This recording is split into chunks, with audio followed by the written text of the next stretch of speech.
Hello friends, আসসালামু আলাইকুম। সবাই কেমন আছেন? আশা করি সবাই অনেক ভালো আছেন। সো আমি এখন যে নাটকটা নিয়ে কথা বলবো সেটা হচ্ছে অপূর্বর এবং তাসনিন ফারিয়ার নাটক হাউস সুইট। সো এই নাটকটা এখন বঙ্গতে রয়েছে।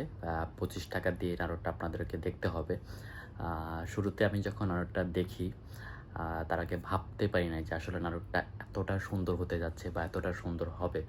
হাউস সুইট নাটকের নামটা ওরকম অ্যাট্রাকটিভ কিছু নাই, কিন্তু যখন গল্পটা দেখা শুরু করি প্রতি মিনিটে মিনিটে একটা টুইস্ট থাকে, টান টান উত্তেজনা থাকে। টুইস্ট বলবো না, মানে টান টান উত্তেজনা থাকে যে এরপর কী হবে, কেন যাচ্ছে না, কেন এখানে আছে, কেন ওইখানে করতেছে।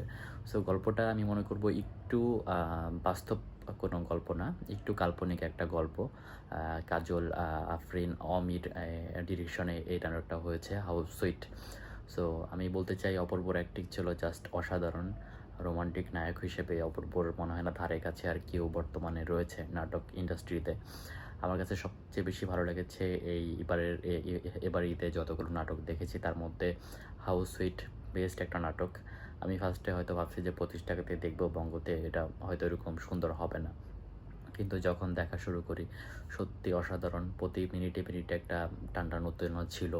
এবং নায়িকা ফারিয়ার, তাসনিন ফারিয়া, যে সে স্টার্টিংয়ে হয় সে দৌড়ে আসে, একটা সিনেমাটিক একটা ভাব থাকে, সিনেমার মতো একটা ফ্লেভার থাকে। আর এই নাটকটাতে আপনারা একটা গানও পাবেন এবং অ্যাকশনও পাবেন এবং রোমাঞ্চকর পরিবেশ পাবেন। সো খুবই সুন্দর একটা গল্প।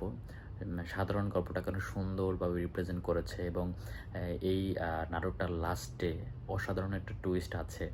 লাস্টের টুইস্টটা আমি বলবো না, লাস্টে যাদেরকে আপনারা দেখতে পাবেন তাদেরকে দেখে আপনাদের মন ভালো হয়ে যাবে। আমি বলবো যারা ঈদে রয়েছেন, যারা ফ্রি আছেন, তারা অবশ্যই হাউস সুইট অপূর্বর এই নাটকটা দেখে আসবেন বঙ্গ অ্যাপ থেকে। 25 টাকার বিনিময়ে নাটকটা আপনারা দেখতে পাবেন। খুবই সুন্দর একটা নাটক, অসাধারণ একটা নাটক। যারা এখনও দেখেন নাই তারা অবশ্যই দেখতে পারেন। কোনো সিনেমার চেয়ে কোনো অংশে কম না। এটা তো যে হলে মুক্তি দেওয়া হতো আশা করি আরও বেশি ভালো হতো, মানুষ মজা পেত একদম। আমি সত্যি বলতে কলকাতার একটা মুভির একটা ফিল পেয়েছি, কলকাতার মুভি টাইপের মতো হয়েছে। Just wow, amazing. সবাই দেখে আসবেন এবং কাহিনিটা সুন্দর। একটু বলে দিই, এবার হচ্ছে তাসনিন ফারিয়াকে বিয়ের আসর থেকে সে পালায় আসে এবং তার বান্ধবীর বাসায় যায় কিছুদিন থাকার জন্য, কিন্তু ওই বান্ধবীর ভাইও আবার তাসনিন ফারিয়াকে পছন্দ করে, কিন্তু বান্ধবীর ভাইটা ছিল একটু ভিলান টাইপের, একটু গুন্ডা টাইপের আর কি, গুন্ডা না তবু গুন্ডার ভাব ধরে। সো তার সাথে তাসনিম ফারিয়াকে বিয়ে করার জন্যই যত সব কীর্তি ঝামেলা হয়। আবার অপূর্ব থাকে একজন ফটোগ্রাফার, বিভিন্ন ইভেন্ট বিয়ের এখানে সে ফটোশ্যুট করে থাকে। তো সেও তখন দুজনের একটা ধাক্কায় তাদের মধ্যে ভালো লাগা তৈরি হয় এবং এরপর তাসনিম ফারিয়ার পিছনে পিছনে সে যেতে থাকে। তার মেন যে ক্যামেরাটা থাকে সেই ক্যামেরাটা ধাক্কা খেয়ে হারিয়ে ফেলে, তবু সে ক্যামেরা চিন্তা না করে সে শুধু নায়িকার পিছনেই পড়ে থাকে।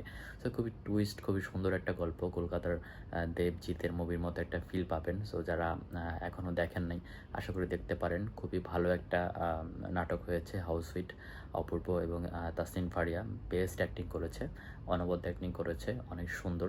এবং দুইটা গান রয়েছে, একটা রোমান্টিক গান এবং একটা আইটেম গানের মতো একটা গান রয়েছে। Just wow, amazing. যারা দেখেন নাই দেখে আসতে পারেন। এবং আপনাদের কাছে কেমন লেগেছে এটা অবশ্যই কমেন্ট করে জানাবেন। Thank you.